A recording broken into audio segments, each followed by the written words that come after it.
Bonjour, bienvenue sur le podcast de Nancy. Aujourd'hui, je suis avec Francis Parent-Valquette. Bonjour, Francis. Bonjour Rosie, merci de me recevoir sur ton podcast aujourd'hui. C'est le fun, on va parler de Money Mindset. Je me suis rendu compte que j'en ai même pas encore parlé sur sur Nancy de Money Mindset, alors que je travaille très, très fort pour changer le mien. Fait que j'ai hâte de voir notre discussion. J'avais vraiment hâte de te parler d'argent parce que je t'ai lancé une invitation justement après notre appel pour ton balado, pourquoi faire une balado. Et j'ai dit, si tu veux, on pourrait se parler d'argent. Puis tu as dit tout de suite oui, que ça t'intéressait. Bien, c'est sûr que quand tu demandes à un podcasteur s'il va aller parler sur un podcast, la réponse est généralement oui.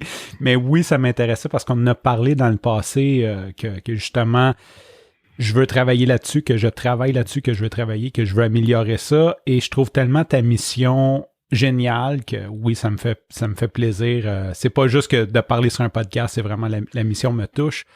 Et tu n'as jamais reçu de podcasteur sur ton podcast? Je pense que non. Tu vas voir, c'est bien le fun parce qu'on hijack l'entrevue de l'autre, donc tu risques de perdre le contrôle. C'est bon, c'est parfait.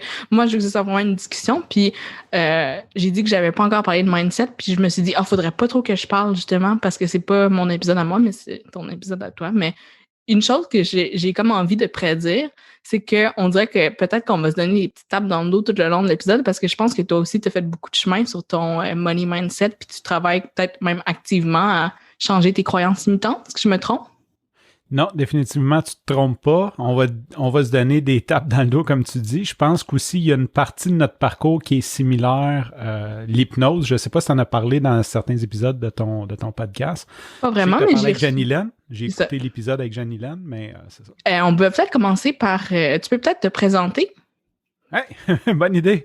Francis Parent-Valquette, je suis l'invité de Rosie aujourd'hui sur le podcast Nancy. Mais autre ça, en fait, je suis propriétaire d'une agence de production de podcasts. Donc, c'est dur à définir. Je suis producteur de podcasts, podcasteur. En fait, je mange de podcasts et j'essaye d'en vivre le mieux possible. Je travaille à en vivre le mieux possible et c'est ça, c'est pas mal ça. Si vous me suivez, vous allez voir que genre je fais comme 2 podcasts quotidiens et un podcast bi-hebdomadaire. On peut te trouver sur Vent Média, c'est ça? Oui, ventmedia.com ou mon nom Francis Parent-Valquette. La bonne nouvelle, avec les noms composés, il n'y en a pas 10 000 sur la planète, donc je suis pas mal le seul. C'est drôle, moi aussi j'ai un nom composé.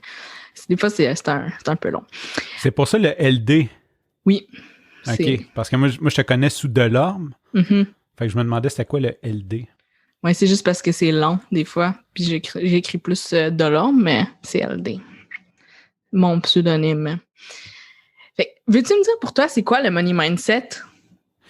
Ben, tu as parlé de croyances limitantes. Donc, selon moi, l'état d'esprit dans lequel tu vis avec l'argent. Je vais le définir comme comment que je le vois aujourd'hui. Ça va peut-être être intéressant. Peut-être que je vais réécouter ça plus tard puis je vais en rire ou que je vais être fier du progrès que j'ai fait. Mais je dirais que pour moi, c'est comment que tu gères tes émotions face à l'argent. J'irais jusque dans les émotions, dans le sens que comment tu vois l'argent, comment tu perçois l'argent, à quoi ça t'amène, puis je verrais même les émotions, parce que quand l'argent t'amène dans des émotions négatives, veux pas, ça brouille un peu ta façon de penser face à ce que tu peux faire ou comment la faire. Mm-hmm. Puis ça, c'est quelque chose que ta relation avant était justement, est-ce qu'elle était brouillée avec l'argent? Définitivement. Pour mettre en contexte, ça va être intéressant, c'est une discussion, fait que je vais m'étendre un peu. Ben oui. Si jamais tu couperas, si jamais c'est trop long. Pour mettre en contexte, je viens d'une famille assez étrange. Ma mère était sur le bien-être social, puis mon père était multimillionnaire. Fait que j'ai comme connu un peu les deux. Et dans les deux cas, ça n'a pas donné des très bons résultats. Je veux dire, les deux avaient leurs problèmes avec l'argent. Fait que ça a comme venu me mettre plein de croyances dans ma tête, autant d'être pauvre que d'être trop riche était mal. Fait que je suis comme venu à penser que je voulais pas être pauvre définitivement, je voulais bien vivre, mais que je ne voulais pas être riche parce que être riche était signe d'un paquet de problèmes, quand dans le fond, ces problèmes-là étaient propres à la relation à l'argent que mon père avait avec la relation. Tu sais, ça n'a rien à voir. Il y a des gens qui sont riches et heureux. Oui, ça se peut. Je le crois que ça se peut et c'est ce que j'aspire à maintenant. Mais c'est ça. Fait que j'ai été teinté toute ma vie par un côté de vivre pauvrement, puis de l'autre côté, vivre dans la surabondance. Puis c'est ça, ça a fait de moi quelqu'un qui savait pas trop où se positionner vis-à-vis ça. Et c'est là-dessus que je travaille maintenant. C'est ça, des fois, on se dit, bon, mais mettons, si j'étais plus riche, j'aurais pas de problème. Ou si, mettons, il faut être très riche pour avoir un bon money mindset, mais non, on sait très bien. Puis justement, Jeanne-Hélène nous l'avait mentionné sur l'épisode quand elle est venue sur mon podcast, que les personnes, des fois, qui avaient le moins bon money mindset, c'était ceux qui avaient le plus d'argent parce qu'ils avaient peur de comme tout le perdre. C'est ça. Ils viennent attacher, ils attribuent peut-être trop de valeur ou, comme Jeanne-Hélène disait, la peur de le perdre devient tellement grand que tu penses juste à ça. Comme t'es plus en train de bâtir comme ce que tu voulais au début. Ouais. Puis une chose que tu m'as déjà mentionné, c'est que t'aimes l'argent maintenant, puis tu es capable de le dire vraiment comme sans gêne. Bring it on. Peux-tu élaborer là-dessus un petit peu? Ben, c'est sûr, c'est le fun parce que j'ai fait une petite mise en contexte. Il y avait toujours comme une question de contrôle, je mettais toujours un peu le pied sur le frein, je me sabotais moi-même, c'est un peu mon état d'esprit. D'un coup que mes choses commençaient à bien aller moindrement, je m'assurais de tout saboter pour ne pas vivre les problèmes de quelqu'un de trop riche, comme ça c'était dans mon inconscient, ou pour ne pas répéter le chemin que je considérais que je voulais pas faire de mon père. Puis en fait, je vais aller tout de suite là-dedans parce que ça m'a beaucoup aidé. C'est Jeanne-Hélène que tu as reçu sur ton épisode. Je me souviens pas quel numéro, je pense que c'est 6, quelque chose comme ça, 6-8, qui est venu m'aider à trouver ces croyances limitantes-là et d'accepter que j'ai le droit d'être riche. Il y a un livre qui s'appelle The Big Leap en anglais que je recommande de lire à tout le monde que je n'ai pas lu parce que j'aime pas lire et c'était très difficile, mais je n'ai lu la moitié. Puis en gros, là-dedans, ce qu'il dit, c'est que le plus dur dans la vie, c'est d'accepter que ça peut aller bien partout. Tu as le droit que ça aille bien ta santé, que ça aille bien en amour, puis que tu sois riche. Tu sais, comme que ton travail aille bien, que tout aille bien, tu as le droit. Parce qu'on dirait qu'on se met toujours une limite. Il y a comme quelque chose comme on dit, ouais, mais tu sais, si je suis trop avec ma famille, j'aurai pas le temps de faire de l'argent. Ou si je travaille trop, si je me concentre à faire de l'argent, je serai pas là pour ma famille. Ou si je fais trop de sport, je pourrai plus travailler. Tu sais, on a comme tendance à croire qu'on peut pas aller bien dans toutes les sphères. Puis le plus dur, c'est d'y croire. Si d'un coup, tu crois que c'est possible, ben après, tu vas prendre les mesures pour que ça soit possible à ta hauteur. Mm-hmm.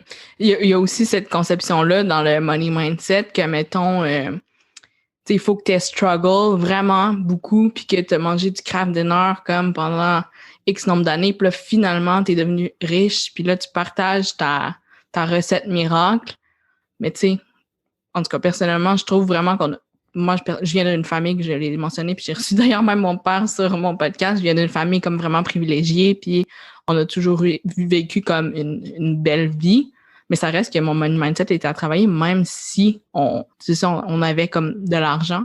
Puis, tu sais, dans le fond, ce que j'essaie de dire, c'est que c'est pas parce que tu as cet argent-là qu'il faut pas que tu le travailles, ton money mindset. Puis c'est pas parce que j'ai pas manqué d'argent que ma relation est bonne. Est-ce que tu comprends ce que je veux dire? Je te comprends tellement parce que moi, j'ai eu un père qui était capable d'en générer extrêmement, mais qui m'a jamais montré ça. Tu sais, comme, où je l'ai pas compris, où il a voulu me le montrer, j'ai pas voulu l'apprendre, mais c'est pas parce que tu viens d'une famille qui est aisée ou qui a de l'argent que nécessairement que t'es la prochaine personne à le faire. Combien qu'il y a de familles riches que les jeunes n'ont pas d'argent ou peu importe. Il y a peut-être l'effet de controverse, puis je veux pas rentrer dans le cliché, mais je l'entends souvent, puis il y a beaucoup de monde qui ont cette croyance-là au Québec, que la religion est venue un peu nous rentrer ces croyances-là, que les 300-400 dernières années de religion catholique, qu'on est né pour un petit pain, que nécessairement, si tu as de l'argent, c'est que tu as pris de l'argent à quelqu'un, au lieu de dire comme tu as créé de la valeur puis tu as réussi à enrichir tout le monde, comme d'autres religions, d'autres façons de penser, que nous ici, on est vraiment d'une mentalité que si tu es riche, c'est que nécessairement tu as crossé quelqu'un. Tu peux pas avoir de l'argent. Et je pense qu'il y a quand même un certain filet que la prochaine génération n'a plus, que je suis peut-être dans la dernière génération à avoir, mais il y a comme cette espèce de mentalité-là. Parce que moi, ma grand-mère, c'est sûr que si tu avais de l'argent, c'est parce que tu avais fait quelque chose de mal dans ta vie. Là. Tu ne pouvais pas avoir fait quelque chose de bien, versus aujourd'hui, je pense que l'idée, l'état d'esprit des gens est beaucoup plus à, OK, si cette personne-là est riche, c'est parce qu'elle réussit à créer de la valeur.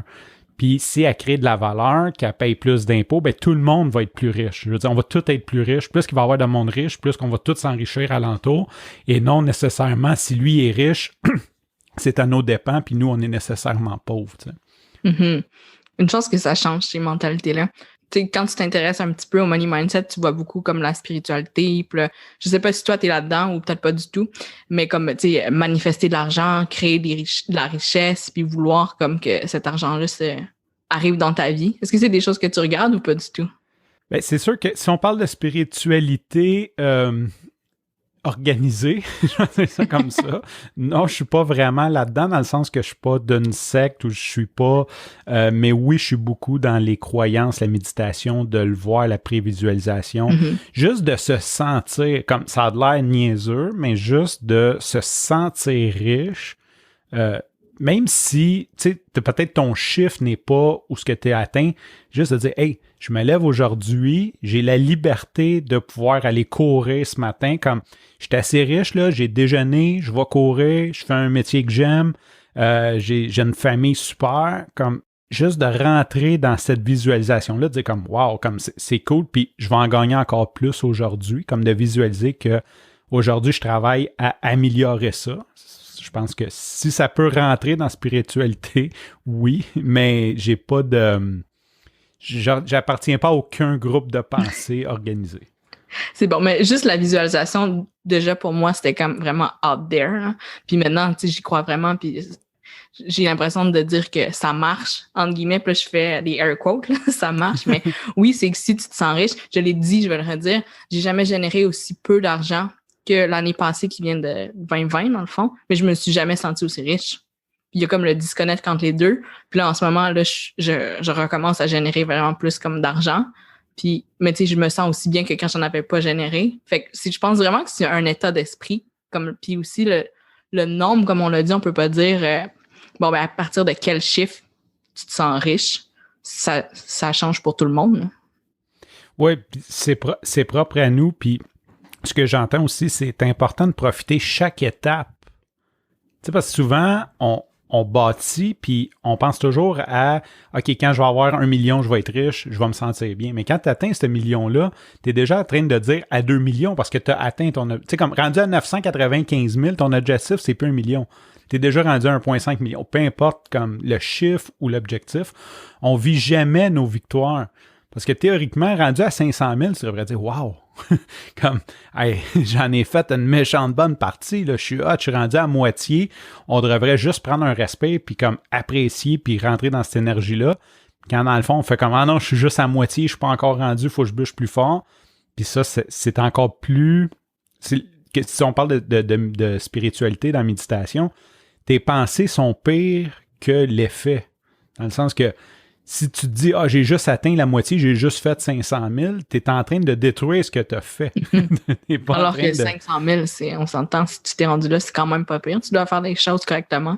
C'est ça. Fait que c'est souvent ça, de le voir comme tu peux regarder et dire « Hey, je suis parti de 0 à 500 000, je suis hot en tabarnouche », ou tu peux dire « Ben, je suis juste à moitié, je suis un échec, je suis pas bon, je réussirai jamais », puis te mettre à penser tout ça, qui est beaucoup plus nocif que de ne pas faire.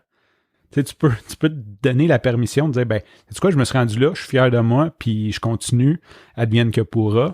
C'est beaucoup moins nocif que de commencer à se taper sa tête puis dire, j'ai pas atteint mon objectif. Sur le podcast sur lequel je suis apparue, on avait parlé de chiffres, puis je pense que tu l'as coupé au montage parce que tu m'as demandé, toi, c'est quoi le chiffre comme que tu veux pour atteindre ta liberté? Puis là, j'ai comme bégayé, j'ai bafouillé, je savais même pas c'était quoi mon chiffre. Puis là, je suis en train de regarder plus précisément c'est quoi, mais... Tu sais, aussi, je pense qu'il faut pas tomber dans le piège de se comparer. C'est comme un tel, lui, c'est ça son chiffre, l'autre, c'est ça. Ah, lui, il a déjà atteint ça. Tu sais, là, je suis en train de lire justement le livre du jeune retraité, Jean-Sébastien Pilote. Puis lui, il atteint la retraite à 39 ans. Puis c'est ça son objectif. Puis c'est vraiment wow, c'est le fun, mais comme en même temps, c'est comme faut pas tomber dans le piège de trop se comparer. Non, mais il y a quand même une règle de base. C'est sûr qu'il y a des gens qui sont beaucoup plus dans l'émotion, puis il y en a qui sont plus cartésiens. Comme tu sais, j'ai un background de programmeur, je suis programmeur de métier. Fait que c'est sûr que pour moi, des chiffres, ça m'a toujours aidé, d'avoir comme un certain guide, un fichier Excel, une idée de me comparer, je suis rendu où dans mon plan. Puis une règle de base, c'est d'avoir 300 à 400 fois son revenu mensuel pour atteindre l'indépendance financière. C'est un peu le principe de l'hypothèque inversée, dans le sens que, tu sais, une hypothèque, c'est 300 mois, mettons 25 ans, 300-400 mois, puis au début, tu payes juste des intérêts, puis à la fin, tu payes juste du capital. Là, dans le fond, tu veux avoir en équité 300-400 mois, ton hypothèque de dépenses. Au début, tu vas quasiment vivre juste des intérêts, puis à la fin de ta vie, tu vas être rendu à vivre juste du capital. C'est un peu comme le principe. Fait que je pense qu'il y a quand même quelque chose de bien de faire cet exercice-là, de dire à partir de combien je peux comme me déclarer indépendant financier. Puis ça peut passer, selon moi, par pas nécessairement le niveau de vie que tu as actuellement, mais mettons, tu dépenses 3 000 par mois, tu te dis, OK, moi, à 2 000, je suis capable de vivre. Ça ne sera pas la grosse vie, mais mettons, j'ai besoin de 300 fois 2 000, j'ai besoin de 600 000 d'équité pour pouvoir vivre le restant de ma vie sans stresser avec l'argent. Après, ce que je gagnerai en plus sera du bonus. Je pense qu'il y a quand même quelque chose de bien d'avoir ce calcul-là en tête que plutôt que juste comme vivre un petit peu comment tu fais. Puis il y a deux façons, comme je viens de dire. De un, tu peux diminuer ce montant-là, ce que je crois que le jeune retraité a fait avec la frugalité, ou d'augmenter tes revenus. Idéalement, c'est le mélange des deux. Ça, c'est vraiment la meilleure façon. Fait que c'était dans ce sens-là. Fait que je voulais savoir un peu ton chiffre, si tu voulais nous partager ton chiffre. Moi, de mon côté, c'est sûr qu'à partir de 1,2 million, là, je pense que je suis bon. Tu sais, comme je peux vivre le restant de ma vie sans me soucier de faire de l'argent. Puis après, c'est ça, l'indépendance financière, selon moi. Je sais que tu n'as pas posé la question, mais c'est vraiment de pouvoir faire ce que tu veux. Dans le sens que, tu sais, si tes besoins de base sont couverts pour le reste de ta vie, ben je peux décider de dire, ben je vais donner du temps en entier. Puis si ça rapporte de l'argent, tant mieux. Ou je vais aider, ou je peux partir, je peux m'impliquer dans une start-up, puis même si ça a 50% de chance que ça ne fonctionne pas, c'est pas grave parce que demain matin, je vais pouvoir manger pareil. Versus si, comme, je mets tout en géopardie, je mets mon hypothèque de maison pour partir la start-up, puis si ça plante, il faut que j'annonce à mes enfants qu'on va déménager d'un 3,5. Ils pourront pas avoir de broche. Ouais. Vous allez avoir dans la croche le restant de votre vie. Le calcul, je l'ai fait justement parce que je viens juste de recevoir son livre. Puis mon chiffre que j'ai calculé avec mon conjoint, nous, on est à 1,5 million. Il faudrait qu'on aille pour être à vraiment deux. comme confortable. À 2, c'est ça. Puis Nice. nos besoins comme la base est comme probablement différente un peu pour les deux. Fait que là, j'ai pas encore fait mon calcul comme toute seule parce que j'en parlais avec lui parce que c'était super intéressant parce que c'est quand même des projets de vie là, quand tu parles de montant comme ça. Mais une chose que tu as mentionnée tout à l'heure, c'est que tu disais de faire de l'argent pour comme des choses que t'aimes. Puis toi, je sais que tu as décidé de vivre du podcast. Puis avant, tu avais un bon emploi, puis tu as décidé de justement, je pense, arrêter cet emploi-là tout simplement pour vraiment focusser sur des projets que tu aimes. Est-ce que ça fait partie de ta liberté, de la liberté que tu t'accordes? Oui, oui, définitivement. Ben, c'est de la prise de risque. C'est drôle parce que tu tombes d'un moment difficile. c'est le fun de parler de Money Mindset. J'encourage tout le monde à faire ça. Mais oui, ça fait partie de la liberté. Puis c'est drôle parce que, tu sais, quand je dis dans le fond, quand je vais être à la retraite, comme quand je vais être indépendant financier, je vais pas parler de retraite, je vais juste faire les projets que je veux, mais c'est pas mal ça que je fais déjà. C'est juste, la différence, c'est que je stresserai plus avec l'argent, je dirais ça, parce que j'ai décidé de vivre comme ça. Ça vient avec ses forces et ses faiblesses. C'est sûr, quand tu décides de vivre comme ça, c'est un peu comme Frank Sinatra, là, I did it my way. Des fois, tu manges des tapes, tu manges des tapes, faut que tu te relèves. Mais oui, puis c'est sûr qu'en même temps, on va rentrer là-dedans, tu sais. J'ai une mère alcoolique, fait que je viens d'une famille assez dysfonctionnelle, puis mon père a fait 10 ans de prison. Puis mon père était capable de sortir puis de se rendre multimillionnaire, puis bon, ma mère, c'est ma mère. Mais tout ça pour dire que tu sais, on voit tellement des fois nos obligations comme quelque chose de grave quand on peut se permettre de faire des choses, d'essayer des choses. Tu sais, je ferai jamais l'erreur en partant d'une compagnie de podcast de me ramasser 10 ans loin de mes enfants en prison aux États-Unis. Tu sais, fait que quand tu baisses le standard, fait que tu peux te permettre un peu plus, puis il n'y a aucune façon que tu fasses $0. Je sais, au moins que vraiment tu décides de ne pas travailler. Mais peut-être que tu n'atteindras pas tes objectifs en faisant un projet comme ça, mais tu vas vivre entre-temps. Tu vas peut-être vivre plus pauvrement, mais tu sais, si mettons tu disais je voulais faire 100 000 par année, mais que tu en fais juste 60, ça va quand même rester comme une expérience, puis tu n'auras pas tout perdu. Les chances que tu te ramasses banqueroute, comme faillite, puis tout perdre, sont quand même minces, tu sais. Puis j'ai décidé, de toute façon, c'est même pas un choix. Peut-être qu'aujourd'hui, je serais capable en travaillant sur mon mindset, mais je me sens pas capable de travailler pour quelqu'un. Comme de me faire dire quoi faire, c'est juste pas moi. D'avoir un boss qui me dit à quelle heure rentrer, quelle heure finir, c'est pas moi. Fait qu'il y a un côté qui est pas vraiment choix non plus là-dedans.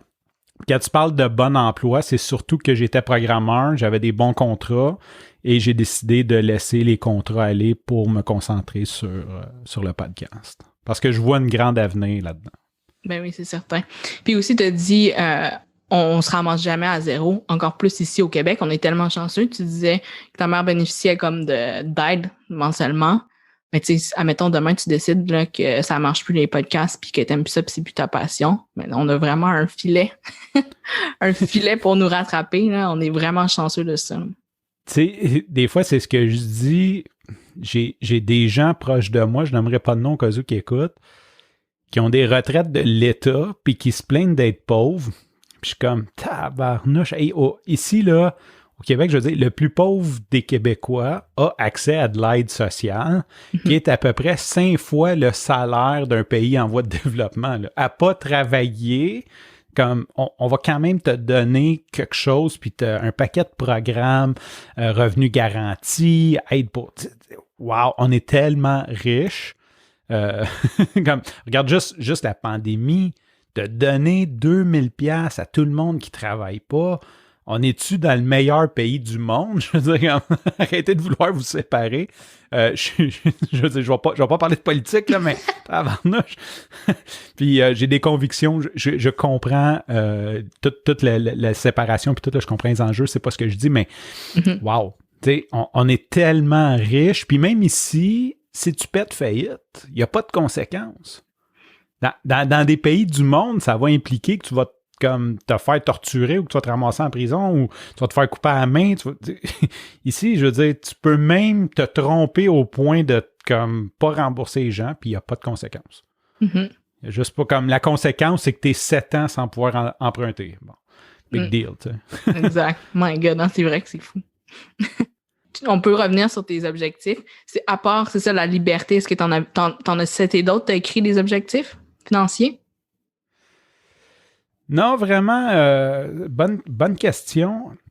J'ai pas de... Vraiment, tu sais, comme si je pourrais te dire ma définition, j'aimerais pouvoir donner plus de temps pour aider d'autres mondes à devenir riches. Puis c'est là qu'à un moment donné, dans mon podcast, j'ai dit on a des valeurs qui se ressemblent parce que tu parlais de philanthropie. Moi, c'est sûr que mon objectif, c'est d'avoir de l'argent pour pouvoir aider d'autres mondes en enfer. Tu sais, comme, c'est un peu ça le mindset. Comme, mon but, c'est d'être ange investisseur quand je vais être semi-retraité. J'ai l'intention de finir ma carrière jeune et d'aider d'autres personnes. Parce que moi, j'ai pas voulu d'aide. Quand j'étais jeune, je voulais tout faire par moi-même. Puis ceux qui acceptent l'aide, je vois qu'ils ont tellement avancé plus vite, qu'ils ont tellement eu de progression. Ça serait un peu ma façon de redonner à la société. Mais moi aussi, c'est ça. Je trouvais ça intéressant que tu le mentionnes, que c'était comme des valeurs communes. Puis c'est peut-être pour ça que on s'entend bien, mais moi aussi, j'aimerais ça devenir comme philanthrope. Puis juste comme aider les gens puis donner de l'argent parce que je pense qu'on a bien vu que l'argent, c'est vraiment juste comme un échange d'énergie. Puis c'est pas le diable ou le démon parce qu'on en a, mais à l'inverse, c'est ça, on veut redonner. C'est aussi drôle que ça. On veut en faire pour en redonner. Est-ce que, par exemple, il y a des choses que plus selfish que tu voudrais faire avec de l'argent? Si demain, tu gagnes demain à la loto, là. Qu'est-ce que tu fais avec cet argent-là juste pour le plaisir? Toi, est-ce que tu y as pensé? Ben c'est sûr que, écoute, y a tellement de pays que j'ai pas vu. Le voyage en est un gros. Des bébelles financières, je veux dire, condo d'un Keys. C'est sûr que j'ai le rêve de me promener en jet privé. C'est comme tout ce qui est pas correct, tout ce qui est diabolique. La Bentley convertible. C'est sûr que j'ai plein de rêves qui sont pas nécessairement... je veux dire, obligatoire. Si à la fin de ma vie, j'ai pas eu de Bentley convertible, je vais pas dire comme je suis un échec, mais c'est sûr que j'aimerais avoir assez d'argent pour pouvoir me permettre toutes les bébelles de riches. Je suis un gars qui aime les bébelles, fait que j'aimerais savoir toutes les bébelles de riches, une après l'autre, puis tu sais, comme en profiter un peu, ça c'est clair, net et précis. Je vais pas faire semblant d'être juste comme le bon Dieu qui veut redonner. Moi, je crois que quelqu'un comme Bill Gates peut vouloir le bien des autres malgré toute la richesse qu'il a, puis qu'il a le droit de dire, ben, sais-tu quoi, moi je veux une Porsche électrique, je la jette, comme, tu sais, t'as travaillé pas, t'as le droit. Fait que c'est ça, c'est ce que je crois, beaucoup de bébelles, mais s'il y aurait une chose dispendieuse que je veux, c'est une maison dans les Keys. Ça, c'est comme... Ça, je me vois... Quand je médite, je me vois méditer dans ma salle au 2e étage, par-dessus la mer, avec le soleil chaud qui rentre sur moi, là, définitivement. Puis à quel point ce rêve-là te semble accessible? Dans ma tête, c'est fait. Dans ma tête, c'est fait. Comme c'est juste comme... Bon, il me reste quelques trucs à finaliser, dans le sens comme ramasser l'argent puis faire les démarches pour l'acheter, mais dans ma tête, c'est clair que ça va arriver. C'est clair qu'un jour, j'achète cette demeure-là. Puis je suis même sûr, comme celle que je visualise, que c'est elle. Tu sais, que je vais aller la visiter puis je vais dire, OK, c'est en place que je visualisais, comme... Les cadres sont en même place, les vitres sont placées pareil, en triangle, tu sais, comme genre... Je sais qu'à un moment donné, je vais dire, OK, c'était celle-là, puis c'est là que je m'en vais. Parle-moi d'un bon mindset. Merci. Mais non, mais c'est vrai. Une chose qu'on pourrait aborder aussi, puis ça, je me souviens plus quand est-ce qu'on s'en était parlé, c'était peut-être juste en privé, mais tu disais que tu avais des fois, avant quand tu as commencé dans le podcast, tu avais une certaine gêne parce que tu voulais pas charger parce que tu n'avais pas encore chargé. Quand tu veux... Puis est-ce que tu veux me parler de ton état d'esprit, comment ça l'a changé, puis si maintenant c'est comme plus facile pour toi, parce que ça, on s'entend que c'est le fléau de beaucoup d'entrepreneurs, de pas assez charger ou d'avoir peur de trop charger ou les deux ensemble qui font que finalement on génère pas assez d'argent. C'est clair que j'essaie de revoir cette conversation-là, peut-être parce que je suis passé ailleurs, mais c'est sûr que j'ai beaucoup changé aussi grâce à beaucoup de podcasts. C'est une des raisons pourquoi j'aime les podcasts. J'ai suivi plusieurs influenceurs dans le pricing, dans le business, dans le coaching. Puis, une des choses que j'ai vues, c'est que beaucoup d'influenceurs, beaucoup de gens riches, puis c'était un peu ça mon mindset aussi, ont commencé par donner énormément. Fait qu'il y avait une partie, je ne sais pas comme quand est-ce que j'ai dit ça, mais moi, un de mes modèles, je ne vais pas dire idole, il s'appelle Wes Boss. C'est un programmeur qui a lancé une formation JavaScript gratuite. Il a juste fait la meilleure formation JavaScript gratuite. Les gens se sont mis à l'aimer. Et depuis ce temps-là, il sort 2-3 formations par année à 150 $ la formation. Puis la première journée de son lancement, il en vend entre 3 et 5 000. Fait qu'il fait comme 3/4 million à chaque lancement.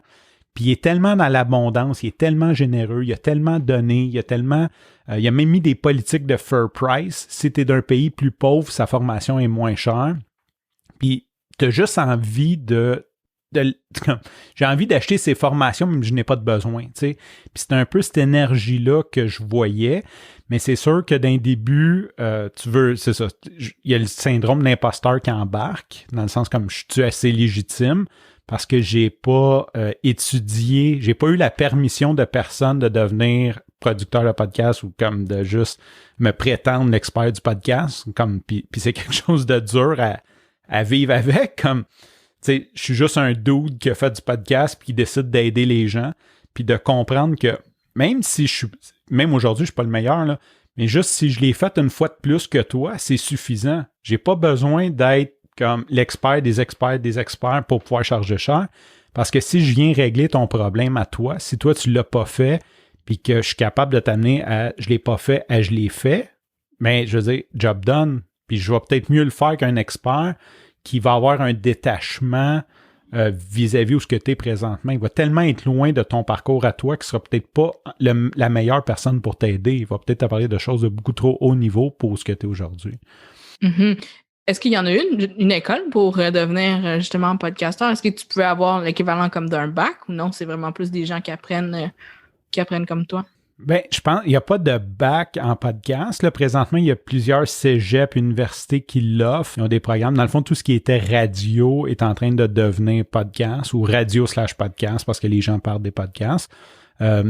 Mais tu sais, j'avais ni formation en communication. Généralement, ceux qu'on voit dans la sphère, ceux qui sont plus techniques vont avoir des formations en audiovisuel. Ou ceux qui sont peut-être plus idéateurs vont avoir un côté storytelling, littérature. Moi, j'ai rien de ça. Je suis un programmeur. J'ai juste comme pogné la passion puis commencé à travailler. J'ai fait des formations en ligne pour l'apprendre. Puis c'est à force de le faire que je suis devenu bon, tout simplement. Fait que c'est sûr qu'il y avait comme ce côté imposteur-là de le prétendre. Puis en même temps, je savais que j'étais quand même transparent. Dans le sens que je disais au monde que j'ai jamais prétendu être comme où ce que je suis pas. Fait que ça a aidé. Mais c'est venu assez vite que j'ai été capable de facturer, je dirais. Mais j'ai toujours un côté qui veut aider. Fait que ça c'est peut-être une des choses, d'apprendre que le budget, ça appartient à ton client, c'est pas à toi. C'est pas à moi de juger comme dire « Ah, Rosie, je sais pas, comme peut-être qu'un... » Tu sais, comme elle prendra la décision de me payer ou pas. Comme ça appartient à ma cliente ou à mon client de dire comme est-ce que ce budget-là, je l'accorde là-dessus. J'ai pas à baisser mes prix sur une pensée qui est peut-être faussée. Parce que je sais pas, tu sais, je pense ça, tu sais, je pourrais dire comme ah, c'est un cordonnier, il n'y a pas beaucoup d'argent, moi, il fait un meilleur deal, mais dans le fond, il a peut-être 50 millions en banque, puis il a juste décidé de vivre de frugalité. Puis, tu sais, il a décidé de vivre comme ça, mais c'est pas parce qu'il l'a pas. Puis si ça a de la valeur pour lui, il va le payer. Tu sais. Mm-hmm. Je pense qu'il faut faire comme attention. C'est ça que tu as dit. Faire attention pour pas vouloir trop donner non plus. Puis je pense que c'est dans notre nature aux deux. Puis c'est peut-être là qu'on se rejoint parce qu'on veut vraiment aider, mais à un moment donné, il faut charger parce qu'il faut qu'on mange. Faut qu'on mange nous aussi puis qu'on nourrisse nos familles. Mais il y a quelque chose là-dedans, j'ai l'impression, puis peut-être je me trompe, là, peut-être c'est ma croyance, mais que j'ai des clients qui trouvent ça cool que je donne. Fait que j'attire des clients qui, à quelque part, disent « Moi, j'ai l'argent, puis je finance un peu ta mission d'aider les autres. » Il y a comme une partie du prix que je paie qui fait partie de financer ta mission d'aider les autres. Mais en tout cas, moi, c'est comme ça que je le vois. Quand je facture quelqu'un, je dis pas que je facture de façon démesurée, mais quand le prix semble élevé, à quelque part, c'est qu'il paye cette espèce de... Il finance ma mission d'aider les autres gratuitement. Tu sais, puis il y a beaucoup de trucs comme ça, comme que c'est ça aussi, là, je veux dire, tu sais, quand les compagnies redonnent 1 million à telle cause, c'est qu'à quelque part, on a comme financé, tu sais, ce côté-là, là. C'est les clients qui payent. Fait que je le vois comme ça. Fait que je me sens pas mal de facturer les clients, les vrais clients qui disent, regarde, moi, je veux pas... Parce que quand j'aide quelqu'un, je fais pas à sa place. Je peux pas dire comme tu sais, comme. Fait que les clients, ils disent, moi, je veux que tu le fasses pour moi. J'ai aucun trouble à le facturer, puis à ajouter un certain pourcentage qui va à financer ma mission d'aider les autres qui ont peut-être moins d'argent. Mm-hmm. Mais tu dis ça, puis ce que j'entends, c'est que, admettons, tu attires les clients qui vont vouloir partager. Attends, qu'est-ce que tu dis? Tu attires les clients qui vont vouloir pousser ta mission d'aider les autres? C'est ça que tu dis? Ouais. Ben, je pense que aussi, t'enlèves le fait, ou peut-être je me trompe, mais on dit que tu t'enlèves un peu de crédibilité que t'es vraiment professionnel puis c'est vraiment ce que tu fais, non? Les gens, à mon avis, je sais pas. Je sais pas s'ils viennent vraiment oui, plus... Non, je m'enlève pas le fait, mais je pense que ça dégage une énergie. Je l'ai peut-être mal exprimé, mais le fait de vouloir aider les autres dégage une énergie. Puis, tu sais, si tu as engagé un contracteur que tu sens... On va prendre, peu importe le contrat que tu as donné, la même qualification, puis grosso modo, à peu près le même prix ou un plus cher, on va pas jouer sur le prix, mais tu te sens bien parce que la personne est comme vraiment d'un état d'esprit de générosité. J'ai l'impression que j'attire des clients qui sont là-dedans, tu sais, qui sont d'accord avec ces valeurs-là, qui sont en accord avec ces valeurs-là, puis ça donne un meilleur contenu versus quelqu'un de peut-être plus cheap qui va commencer à dealer sur le prix. va peut-être comme justement dire moi je n'ai rien à cirer que ta mission c'est d'aider les autres, moi je veux un meilleur prix, ben ça va comme la glace va comme se briser. Fait que oui, je suis professionnel, c'est vraiment pas comme je me diminue pas le travail, mais j'essaie de rentrer, c'est ma croyance, puis je pense qu'elle est bonne parce que tu sais j'essaie de voir des gens puis d'en parler que ça fait partie aussi de m'aider dans tous mes projets comme d'aide que je te donne gratuitement. Quand tu payes cher pour être avec moi, tu as un service professionnel, mais il y a une partie aussi qui est comme redonnée à la communauté pour que ça aille plus loin. Non, je voulais juste te challenger un peu sur ce que tu venais de dire parce que je voulais t'envoyer une fleur, mais moi aussi, je pense totalement comme toi que c'est une croyance qu'on attire les personnes, tu sais, avec qui il y a un bon fit. Puis moi aussi, personnellement, dans ma vie, pas pour Nanti, mais pour mon travail de stratège en marketing web, s'il n'y a pas de bon fit, maintenant, j'ai appris à dire non, puis il n'y a aucun montant d'argent qui va valoir de se sentir mal ou de pas se sentir valorisé. Puis ça, je l'ai appris aussi comme un peu à la dure. Là. Ça faisait partie de tout mon cheminement vers le money mindset puis ta valeur personnelle. Puis est-ce que, peut-être qu'on pourrait terminer là-dessus, est-ce que tu penses que le nombre d'argent que tu attires dans ta vie ou que tu manifestes ou peu importe est intimement relié à ta valeur personnelle? Pas nécessairement le chiffre, mais comment tu te sens? Ma valeur la perception de ma valeur personnelle, je dirais définitivement oui. Puis je pense que c'est un des gros challenges que j'ai, un des gros défis que j'ai, parce que bon, on a bien beau méditer, travailler sur soi, lire des livres, croissance personnelle. Il y a des journées qu'on est fatigué, qu'on file moins bien, qu'on a des préoccupations, qu'on a des dépenses imprévues, qu'on a comme du stress de la vie. Et je le vois automatiquement si je fais une consultation avec quelqu'un et que je ne suis pas dans mon énergie, je dirais comme dans un super bon état d'esprit où ce que genre comme bring it on, amène l'argent. Quand je suis vraiment aligné puis que je suis comme je mets tout ça de côté puis que je suis capable d'être dans le moment présent à écouter mon client, définitivement, je vois que l'argent généré se fait beaucoup plus facilement. Tu sais, comme si je suis d'un bon mindset, genre j'ai le chèque avant je reçois un paiement avant la fin de la consultation. Tu sais. Tandis que si je suis préoccupé, il y a quelque chose qui me stresse, que je suis pas tout à fait dans la consultation à 100%, je peux voir que j'ai plus de difficultés à générer cet argent-là. Donc, si on parle de ça, oui, pas la valeur personnelle, mais comme le sentiment. Les jours que je me sens bien, définitivement, j'ai beaucoup plus de facilité à générer de l'argent. On a la même croyance là-dessus aussi, je pense. En terminant, est-ce que tu voudrais me donner des ressources? Tu avais mentionné tout à l'heure que tu aimais beaucoup d'écouter des podcasts à propos justement de la croissance personnelle, des finances, ou peut-être tu as des blogs que tu voudrais partager? Oui, c'est pas mal tout en anglais. Par contre, il y a le blog francophone nanti.ca qui est un bon point de départ si jamais vous ne le savez pas. En anglais, moi, j'ai beaucoup aimé Todd Tresidder. C'est quelqu'un qui a eu une grosse influence. Lui, dans le fond, il parle beaucoup d'effets de levier, comment utiliser des effets de levier. Fait que ça, c'est vraiment des techniques, des tactiques vraiment hands-on. C'est un jeune indépendant financier, jeune 50 ans, là, plus vieux que ton jeune à toi. Mais il interviewe beaucoup sur son podcast, il interviewe beaucoup de gens qui l'ont fait aussi, qui sont devenus indépendants financiers. Il y a, j'en ai plein là, mais il y a au Québec, il y a Éric Guillot, ça c'est un agent d'immeuble, Alain Guillotte, qui est un Hispano, un Colombien. Lui, il est vraiment dans frugalité.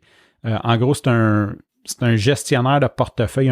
Il a fait ses études en placement. Puis quand il est tombé dans son métier, il s'est rendu compte qu'il vendait des produits. Qu'il travaillait pour des compagnies qui voulaient juste faire du profit puis qui n'aidaient pas les gens. Fait qu'il s'est détaché de ça. Fait qu'il a comme tout son hero journey. Puis lui, c'est dans le groupe FIRE, là, Early Retirement. Puis lui, il est indépendant financier, il a 50 ans, puis il est indépendant financier. C'est sur la frugalité, mais il y a beaucoup de contenu intéressant sur des astuces. C'est vraiment un gars qui a comme tout fait, genre partie des business, il a fait du Airbnb, il a acheté des condos pour les louer. Tu sais, il a vraiment essayé plein de trucs que je pense qu'il n'est pas impossible pour personne. Dans le sens que il est du genre qui s'achète une caméra puis qui va devenir photographe, là, tu sais, puis il essaie de vivre un peu de gig économie puis tout. Fait que ça, c'est vraiment intéressant. Puis la dernière que je mettrais, que j'aime beaucoup, c'est Mr. Money Mustache aux États-Unis, qui est un Canadien, je pense qu'il est de Toronto, mais qui a déménagé aux États-Unis. Lui aussi, il est beaucoup dans la frugalité, mais lui, il a vraiment un mouvement, là, les moustachiennes qui le suit, là, qu'il y a vraiment, c'est ça, il y a un aura, il est intéressant, puis c'est cool comme de suivre ses conseils. Il y en a quelques-uns que je connaissais, mais il y en a d'autres que je vais aller voir. Ça m'intéresse tout le temps de découvrir des gens. Ben, merci beaucoup, Francis, d'avoir partagé avec nous des choses pas mal personnelles, je dirais, quand même, hein?